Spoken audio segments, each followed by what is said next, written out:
कैमरे जो जज साहिबान के बेडरूम्स में लग सकते हैं, उन कैमरों से वो दहशतगर्द कैसे छूट गए जिन्होंने जाके कभी बेनजीर को शहीद किया, कभी इमरान खान पे हमला किया।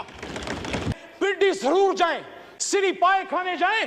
कहता हूं वही बात, समझता हूं जिसे हक, मैं जहर हलाहल को कभी कह न सका कंद। अपने भी खफा मुझसे हैं, बेगानी भी ना खुश। कहता हूं वही बात, समझता हूं जिसे हक।